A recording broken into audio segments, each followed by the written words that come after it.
What's up, what's up, what's up, my friends? Welcome. Get ready.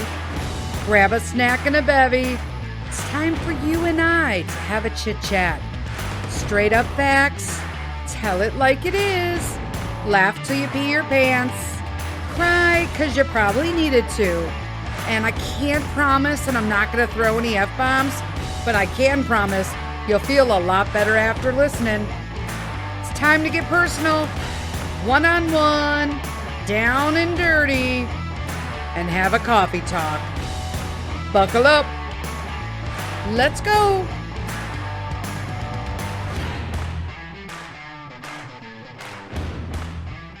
Hello, hello, hello, everybody. Happy Saturday. Welcome to a coffee talk. I'm actually having juice right now, so there's that.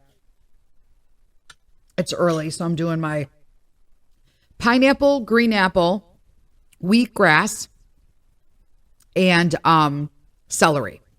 It's very good, actually. And the apple's like super tart. And then the sweetness of the pineapple. Yummy.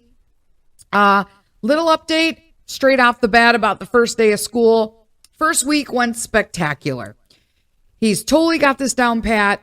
He had a great first day. I could tell by when he got out of the car, his face was lit up. He got in before he even closed the door. He was like, I had a fantastic day. I have 4 friends. I don't remember their names. And I'm like, welcome to mommy's world. So I told him, I said, it would be nice if you just ask your friends' names. And if you need to, write them down in your notebook. That helps, you know. And so he got buddies the first day we walked in because we had a chapel, like reception service and prayer service for the students in the school and the parents and the teachers and all that. It was very nice. I walked him downstairs, did a swap out with his shoes because apparently, so the gym shoes I sent were new shoes, but he had, they have the fake laces and you slip them on. I read the instructions wrong for gym shoes. They're lace up shoes, which, yeah, that's a lace up shoe, but it's not a tie. You don't tie them. No slip-ons. And that's probably, you know, risk management background here. That's probably for safety reasons, so their feet don't slide out of your shoes. But they could also have those lace-up shoes if they had Velcro. So you could slip them in, but have a Velcro strap to kind of grab your foot in there. And we do have a pair of those at home. So I was like, sweet, you hardly have ever worn these. We'll just swap them out, you know? And you didn't need new shoes. He just wanted new shoes. So I bought new shoes. But now he can wear his new shoes. So he said he's kind of excited about that. So now he gets to wear his new shoes anyway. Just in and out to school. There you go. I walked him downstairs. He did all that. He got hooked up with his buddies from the teacher. And I'm like, you're looking at her like, what do I do? She's like, just go upstairs and wait in, you know, the community room in the lobby until we'll all file in the classrooms to the chapel. And then you guys follow us, anything that's available. They had like reserved sections for the classroom. I wound up finding a mom of another new student in 3rd grade that I had met at the park meetup that the teacher made. So that was nice. We were chit-chatting, found a few other moms. I actually, before I found the moms, I was up there, and a gentleman sat next to me. Turns out he's also a homeschooler. One of his kids did 7th grade, part-time because they have a program for homeschoolers at this, academy or school, Christian school, I should say. So yeah, that was nice. And his kid liked it so much that he has to go 8th grade there. So they're like, that's fine. We homeschool our daughter and our son is here. And I'm like, that's awesome. Turns out later, he's one of the pastors blessing us. I'm like, oh, I don't know his name either. He told me, but I don't remember. There's that. The apple doesn't fall far from this tree. Mama and son. So I wound up sitting next to my mama friend and we didn't intentionally do it, but apparently we kind of sat like to the side over and looking forward, like kind of at our kids' class. And I was in awe at how well Peter sat through this service. It was only like 35 minutes long. There was some worship music that was done by like the teens, the high school worship club, which was awesome. Piano, guitar, and 3 singers, right? And two girls and a boy who apparently is also the student council president. got a big cheer from the crowd and the parents. So there's that. And it was really nice. And then our dean talked, who is also now head of our chapel department. And then we got to hear from the principal of all the school. And then there's also a principal of the elementary school. And then we got basically blessed by like 7 different pastors from the surrounding area churches. And I thought that's really cool. Peter sat like a champ through this whole thing. He worshiped, he sang a little, he sat down, he didn't fidget. There were kids fidgeting. It wasn't him. Let me tell you, that made me so proud, which was part of it. It basically erased all of the anxiety I had prior to this day. Prior to that day, I was so anxious about like just how this is going to work, going from homeschool into a school setting, and it erased everything. And I'm like, I feel so good about it. But then I got the crying jags all day because as a homeschool mom, I mean, it might happen to new moms as well, a portion of this, but specifically homeschool moms who are putting their kids back into the school system, whether it be public, private, academy, it doesn't matter, right? I knew that you're always struggling with, I'm very structured in my teaching. We went to co-ops that were structured in their teaching. And so, but you always struggle on whether or not where he adds up to his peers, where he's summing up there. Okay. And so last February, we actually had Dr. Peterson, our tutor and homeschool teacher, like for 3 years now, 4 years, and almost 4 years. And she administered she's a PhD. So she has the ability to administer, and I'm sure other people do, but she could do it. She administered the Iowa Basic Skills and the COGAT testings. And I've talked about this in the past. I was real worried. I'm not going to lie, because I'm not a teacher. I'm structured, but Peter and I learn in 2 different methods. So in order for me to homeschool him, I had to change my comfort zone on how I learn to do it like he learns, which was uncomfortable for me. And that's just how it works. Like, if you want to be a teacher, would I do that full time and get paid? Absolutely not. I would be a nerve. I'd be a bundle of nerves. I'd be a mess. But it was my kid. So that's different, right? And so he tested above state, above national, and actually above our school. So that we're actually in. So academically, I did that. Me and Mr. Sith, we did that. It's on us. We gave him those skills. We gave him those scholarly skills. But then to be so mature as to be able to walk in and not be cry-jaggy and sit in church. Now, mind you, we go to church on Sunday, but he goes to the kids section. They don't sit through worship, any chit-chat. It's just not. It's the same amount of time, but they're doing games. They're learning their stuff. They're watching little movies. They're doing, you know what I'm saying?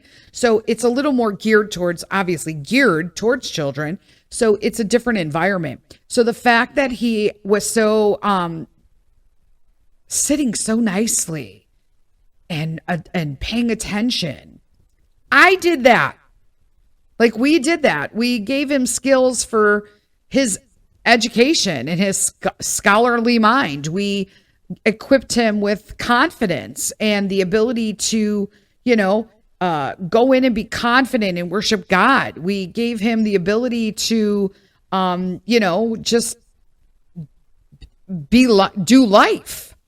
And that is so overwhelmingly makes myself happy that it's ridiculous. I mean, we all want those things for our kids, but when you homeschool, you get a lot of flack, you get a lot of flack about, they don't get socialized. They don't, my kid is super social. And then people are like, oh, you homeschool? And I'm like, yeah, because I don't know what they expect. This little nerdy kid who sits in the corner and doesn't know how to talk to people, because nobody I know in homeschool does that. So it's just some weird you know, picture that people have of homeschoolers. Might that have existed at one time? Probably. Does it exist today? Probably. It just wasn't in the circle of homeschoolers that I was in. So I felt really good about that. He had a great first day. He had a great first week, and he's super excited about it. I love that. I love seeing that he loves school, because in all honesty, I did. I loved school. I love learning, even today. So I'm super excited. And I did tell him that he needed to find out what his friends' names were so I can look it up on the parents list. You know what I'm saying? Like, I need to know. What else is going on? Oh, okay. So on the first day that Pete went to school back on Wednesday, I came home and, fed the dogs, let them out, did all that kind of stuff. And then my niece and I wound up going to have coffee at this. I got a gift card from Dr. Peterson for doing a baby shower with her. We want a wedding shower. I'm sorry. I helped her with a wedding shower, food wise and planning and stuff like that. And she did a majority of the work, but I just helped kind of take some of the food off her hands. And because I enjoy doing that. And for a wedding shower that she did. And she gave me a little thank you card. And one of it was for this local place that I've never been to. And it's so strange because I go to the restaurant next door to it all the time. I've just never looked at what store or business is next to the restaurant I go. How crazy is that? Anyway, so it's called the Ambrosia Euro Cafe, Euro-American Cafe. And I thought, oh gosh, yeah, hello, I'm all about that. Euro Cafe? I'm in. Duh. So I told Natalia, I said, hey, let's go check out this cafe. I got a gift card, which is funny. I wound up not even using the gift card because I just wanted to taste stuff. And then I can go back and use the gift card. I had to feel it out a little bit. So I go and, everything looks amazeballs. The cakes. And Natalia said the flavors of the cakes that were listed on the board next to them were like, oh my God. So I wound up getting an orange honey latte. It was spectacular. Natalia did a cold brew, but then she mixed up the cold brew cream that was on it, the cold cream, whatever on top, with a little cinnamon and a little sugar because she's, 20. So hello. And added cinnamon to the top of it. And it was delicious as well. But we wound up getting chocolate croissants. They were unbelievable. They were out of this world. They were astronomical. Mind-blowing. You could just taste the butter in these, and not too much chocolate. I hate when you bite into a chocolate croissant and there's chocolate all over. It should not be like that. It's too much. We do that in America. Too much. Don't ruin it. It was delicious. And then we ordered a little blueberry pastry. It was wonderful. It was so rich that we just got one of those. So we each got a chocolate croissant because we didn't want to share that with our coffees. And then we had this little blueberry pastry that we were going to split. We couldn't even finish it because it was so rich, delicious, but rich. There was maybe a quarter left. And I'm like, I can't do it. She's like, neither can I. I'm like, all right. So, but I will tell you that we had such a wonderful conversation, my niece and I. It was amazing to have this conversation with her, to give her a space where she could talk, not judged. I'm able to give her advice because she's asking and being like, listen, this is just my advice based on my life experiences. You might do something different based on your life experiences, but this is what I've learned, right?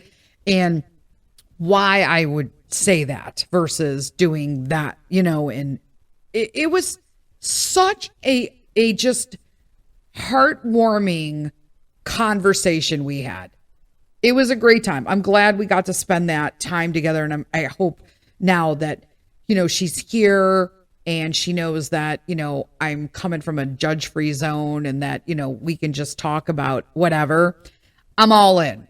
Like, I thought it was wonderful. I've never had that kind of conversation with my niece before. So it was very heartwarming for me to have that. Peter had riding on Wednesday after the first day of school. I will tell you straight up, we had an hour between the time we got home after school and had to leave for riding, get to the riding center. And we read, so he got his reading out. He had a snack, and then we wound up heading over to the riding center. We met Mr. Sith always meets us there because he gets off early and he likes to watch him ride. But it was awesome. It was a really, really, really nice instruction. He fell asleep in the car on the way there. He was like, Mommy, I'm going to put my sunglasses on and just like close my eyes for a second. And he was totally snoring, like mouth open, flat out snoring. And then as soon as I pulled up and put the car in park at the riding center, he got up and he was like, put his sunglasses aside and he goes, okay, I'm probably going to do that on the way home. But then turns out Dr. Peterson wound up meeting us at the riding center to, see how his first day went. And she brought me some things for his teacher. And so I got some things. And then, so she was like, and then he wanted to see her chickens. She had baby chicks. So she had baby chicks that were supposed to be hens, like egg layers. But then now she's saying it turns out that they were probably mislabeled and they're not hen layers, they're fryers. And then, of course, we get there and they're all white. And I'm like, you bought eaten chickens. I'm like, oh, goodness. But they're crazy still nonetheless. They're so much bigger. So he enjoyed seeing them all. And, as they got bigger since he saw them when they were tiny little chicks. And so we stopped there and then we wound up just going out to eat on Wednesday. Wednesday's going to be a long day with riding. He says that those times are okay for him still. He didn't mind it. And so I'm like, cool. So until we continue riding until winter, I guess, then, till the cold sets in, and we take our break. We'll continue on Wednesday, and then that day we'll go to dinner on the way home from riding, versus me, because then it'll be way too late to eat for me. And then I'll just cook on Monday, Tuesday, Thursday, Friday. Yeah, there you go. Boom, boom. And then our weekends. Usually we like do stuff or we make special stuff. So we don't use the meal kit. I love Green Chef right now, only because they're organic and I'm really enjoying like the meals that they're sending. I really like them. I'm looking at my list here. Like, what do we do? Can I tell you guys how much joy I get in planning vacations? I am obsessed. And here's the thing. My husband and everybody has basically said at this point, you do know how to plan a good trip. And I am going to do everything in my power to make sure that I enjoy it as well. Now, I'm not saying I didn't enjoy it. I loved our trip to Europe. Okay. But I still am learning and really working on when I'm having the flares and I go into the pain episodes because, you're walking 15 to 18,000 steps a day. My body just can't handle that. And if it's hot with sun, whoo, that's even worse, right? Because then you're going to exacerbate the flare even more. So sometimes I'm just miserable. And so Mr. Sith will ask me something like, well, where should we go with this? And I'm just like, I can't even think. I'm like literally in my head, just being like, you got this, you got this, you got this, you got this. And he's asking me questions on what to do. And I'm like, I just planned a whole fucking vacation. You can't figure that out? Like, I can't do this right now. And I'll get snappy. So I have been working literally since that European vacation in 2022. 2023. 22 was Myrtle Beach, North Carolina. So 2023, I've been working all year and I will continue to work on it until next year when we leave in June to learn how to, I'm going to get into better shape. I've been trying to I'm doing chair yoga. I'm doing more steps per day, the Peloton, and I'm breaking it all up. And then I'm interspersing it with days of just like some weights, light weights, just because I'm going to be 55. So hello, I need to start working on that. But I thoroughly enjoy the planning of these vacations. So I mentioned it on last Wednesday's episode, but I don't know if some people just listen to coffee talk. So, hey, fuck, whatever. We have committed to going to Milan, Italy. So we'll be flying from Chicago to Milan. I think we have a stopover.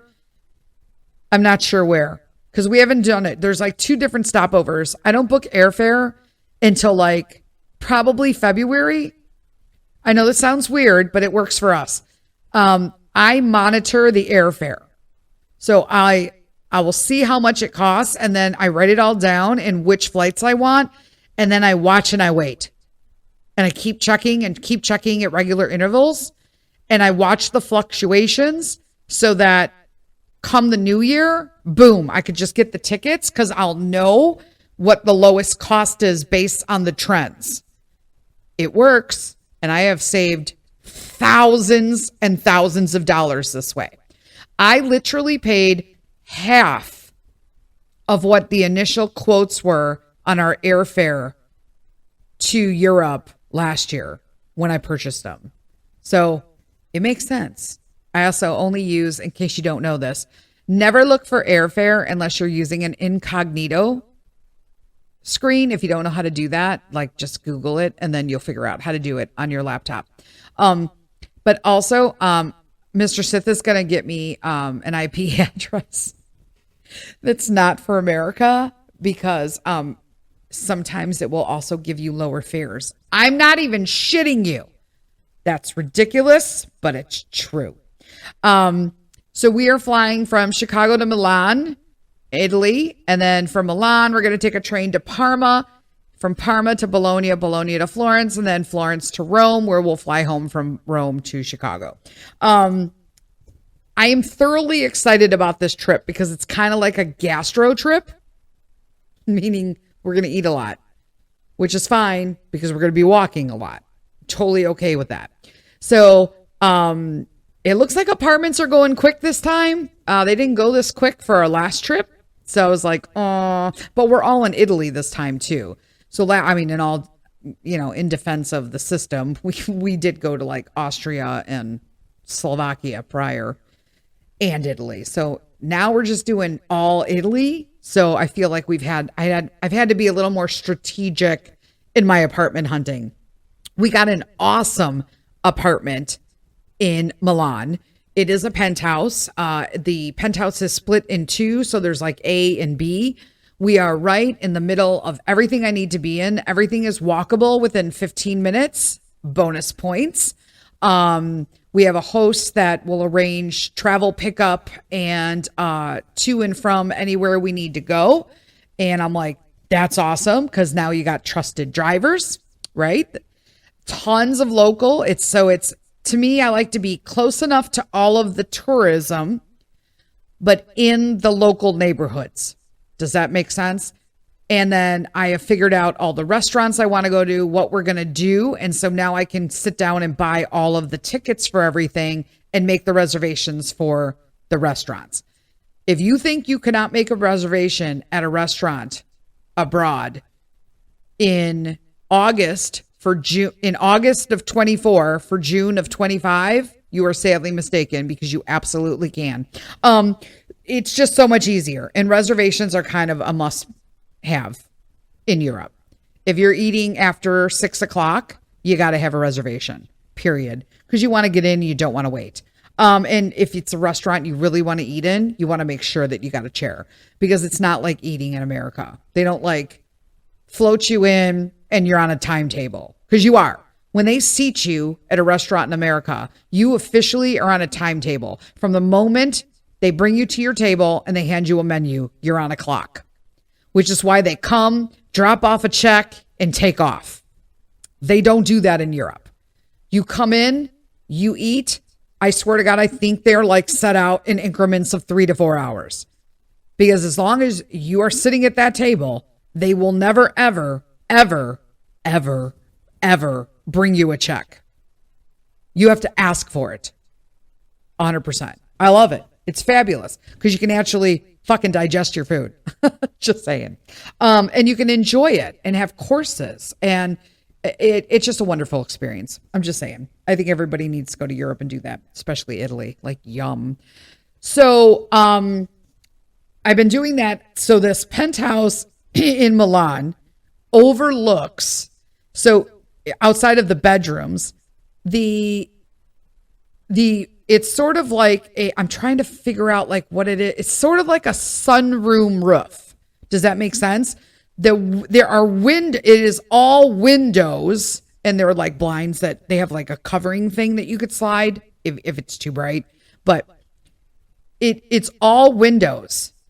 So when you're standing in the living area, the kitchen, the living, you know what I'm talking about. I don't even know the dining, that part. You can look out the windows and see an unobstructed view of Milan, the Duomo, the cool buildings. It's pretty cool. I'm excited. Yes, I will be filming stuff and putting it all. I don't know anything about YouTube anymore. I'm confused. I don't know what to do with YouTube. So I'll figure that out. Maybe we'll figure that out now that I have all this extra time. And then in Parma, we found a place super local, also in a neighborhood, walkable to everything. That is a big house. It's a big apartment, I should say.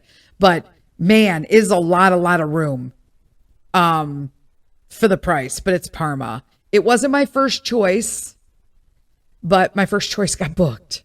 So this was like my backup. I usually have like 3 or 4 backups just in case. So now we're like talking with the owner in Parma and seeing like letting her know that we would need, transportation from here to there based as we go in steps. I feel like as I do the cities step by step and get all the tickets and figure out where we're going and make all the reservations, then you're like done. Then you're there and I have like a book, composition notebook. I write it all down per city, all of that stuff. Mr. Sith will take care of all of the train transportation. I never have to worry about that because I'll do trains. I'll read the signs. I've started my Italian again so I can keep that going. And it's just been, I love planning it. And so I'm hoping that by making all the reservations, buying tickets to the museums and the art displays and the churches or whatever, that now it'll be more purposeful when we're there. We're there on this many days and we're doing this day, that day, this day.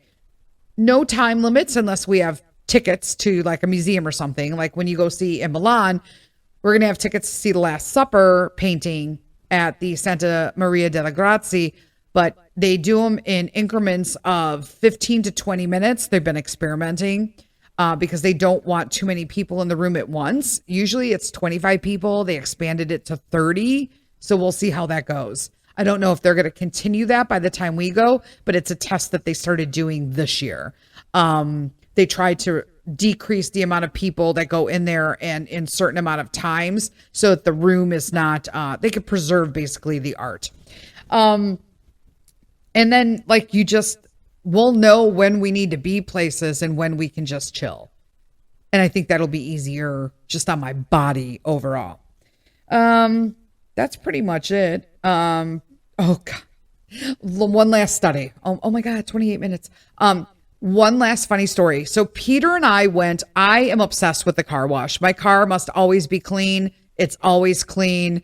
I never have stuff in it. You'll never find an empty cup. If it is, it's because Mr. Sith borrowed it and didn't empty it. And then I freak out when I get in my car and there's an empty cup in there. True story. We went to the car wash. So I have a membership to the car wash because every time I drive by it, which is sometimes 2-3 times a day, I just drive my car through the car wash. I don't care. My paint job is fine. Everything else is fine. I love it. Sometimes when I'm alone and Pete's not in the car, I get out, I get my microfiber cloths, I wipe it all off, make sure it's nice and dry because the blowers aren't always spectacular. But you know what I'm saying? I just love it. Everybody's been through a car wash. I would say almost everybody. You've heard of a car wash. I pull up to the car wash, and of course I just get buzzed in because I have they put a little sticker on your car and gate just opens because you're a member. So I pull around and there's a car, and the guy it's always the same two guys, right? He's standing there and he's at the window. She has the window down. I know that because he's like reaching in and like showing her something, right? And I'm thinking, okay, is it a kid? Is it a young driver and they don't know where their neutral is? I mean, because in case you don't know, you pull up onto a track. I'll never understand the people who hit the track and their whole wheel comes over. You just line it up, pull up onto it. Slowly, he'll wave you forward until he gets you to where you line up with the automatic puller on the floor. Like, I'm trying to think of it, like track. And then he'll hold the hand up. You put it in neutral. You take your feet off the gas pedals and the brake and your driver, the wheel, and you just chill and go through the car wash. Not a big deal. Oh my gosh. There was a woman in front of me, and I know it was a woman because I could see in the rear view mirror. Okay. She didn't have a tinted window, but she had an SUV, and I'm telling you, I think she was literally just born because he kept trying to, first off, all you kept seeing was brake light, brake, not brakes, putting it into park, not in park, not in park, driving forward. And he's just like, whoa, nah, oh, wait, just do. And I'm like, you can't just drive through it, honey. There's a track. So Peter's like just giggling now. He's just like, what is wrong? And I'm like, maybe it's her first time. But I mean, if you are being instructed, here's me. There's a sign as well with little light up. Like it's actually like animated. Put it in neutral, take your hands off the steering wheel and take your feet off the brake and the gas and just chill. I mean, it doesn't say chill, but it says sit back, relax, and get clean or something like that. And plus the guy tells you, like, I don't roll down my window. I know how to go through. I just wave at him and he's like, hey, what's up, Denise? You know? And so we're going through and I'm like, I'm not pulling up. I am not pulling up onto this track until this woman figures out what's going on. She ain't backing up into me. I've seen crazier shit happen, people. It was literally, I'm not even joking, 5 to 7 minutes. And she's still going back and forth with him, reversed, forward, bent, and parked, not parked. And I'm thinking, if you don't know what the fuck neutral is on your car, how the hell did you get your fucking driver's license? What is going on right now? Do you have a driver's license? This is not, I was scared as shit. I'm like, what the fuck? I don't want to drive behind that. So I said, I literally made a conscious decision because normally they wave you in like every 3 markers on the track. So that by the time the person in front of you, it looks super close. Like, oh, I hit him. No, you're not. You're like 3 feet away. And then as soon as the little green light goes, they put it in drive. They pull up. By that time, you're coming into the vicinity. You're fine. But I'm like, there's no way that I'm pulling up behind this woman. Nope, not doing it. I will sit here and just tell him, sorry, I'm going to wait until she gets out. Mind you, there's like 9 cars behind me now. Okay. They can't even get through the gate anymore. And he decides, he's literally telling her, like, he's reaching into the car and trying to tell her basically to put it in fucking neutral.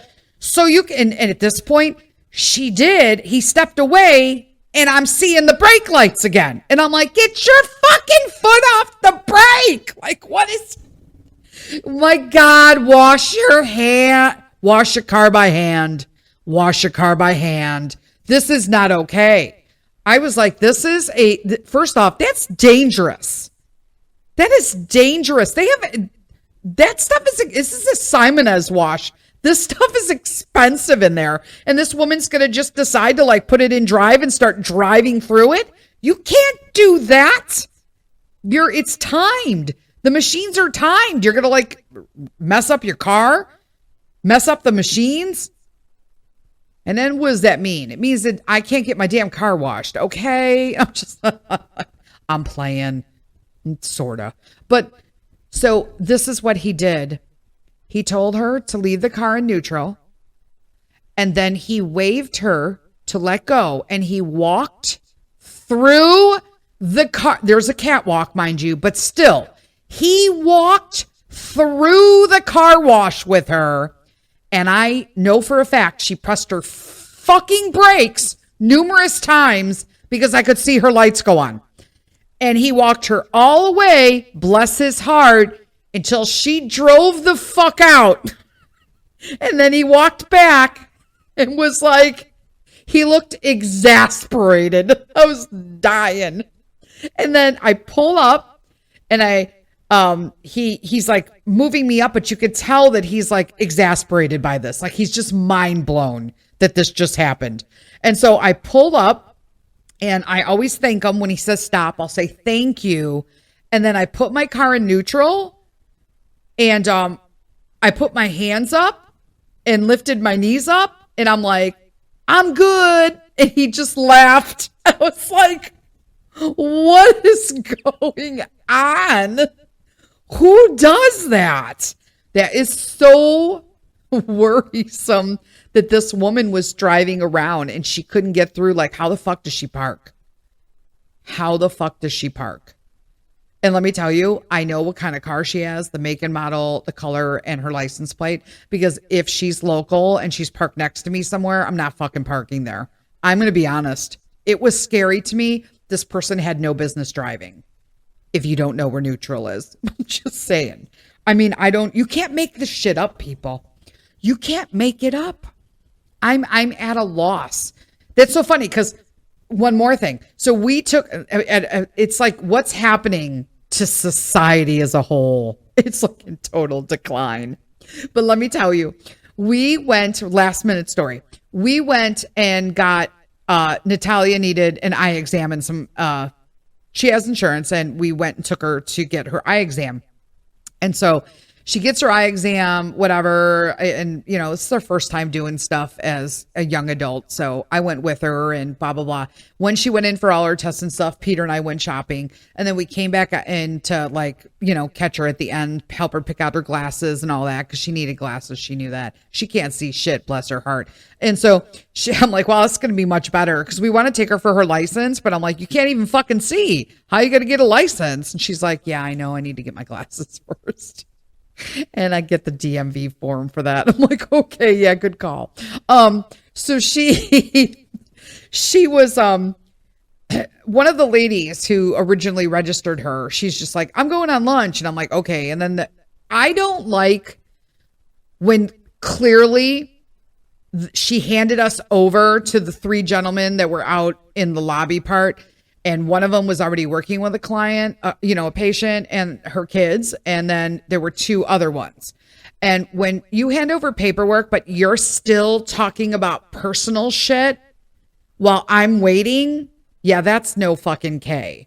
So I was like, yeah, hey, can you guys wrap up this conversation at another time? I said, because I'm like at a timeline today with a bunch of stuff. And they were like, oh, yeah, okay. And I'm like, really? Like, you thought you were going to sit here and have a personal fucking conversation for 15 minutes when you could be serving me? Like, come on. Like, just service us, get us the hell out of here, and wrap it up so we can fucking leave. And then you guys can talk all you want because you'll be alone in the store. What the fuck? So then one of them is like, yeah, I'm going to go to lunch. And then proceeds to tell them if they need anything to call him. So I guess he's the manager, right? So he leaves and then suddenly the guy we have knows how to do fucking nothing. He called him like 3 times. I'm not even joking. I'm like, this is ridiculous. Like, are you fucking kidding me right now? Well, really? What are you doing? And then he says, the gentleman who's helping us wrap up the glasses and do all that and put, he goes, I'm I'm so sorry that my manager left. And I got to keep calling him. I go, I actually think what the real thing is this has nothing to do with your manager per se, but I think it's kind of sad that you need your manager here in order to process somebody. And he just like looked at me and I'm like, I mean, are you new? Because that would be like not okay. And we were talking nice. We were having a great conversation. And he was like, no, I'm not. I mean, when you put it that way, I'm like, I mean, he's entitled to eat. Like, fuck, when I was a manager, I didn't sit at my fucking desk all day so I could do fucking tell everybody how to do their jobs and then not go to lunch so I could tell you how to do your job and you've been here for 4 years. That's a no. And I just thought, shit. And he totally was okay. And he's like, well, I probably should know this. Okay. Probably not an awesome way to have a conversation with customers. just no knowledge or a whereabout of just how it was inappropriate conversation at all. Basically, our conversation skirted around and he agreed and talked about how he had inadequate skills for the job he's had for 4 years and can't do it without his manager. Like, okay, sure. Anyway, that's 40 minutes today, so I'm out of here, guys. You have an amazing weekend, and until next Wednesday, lead with kindness. Bye.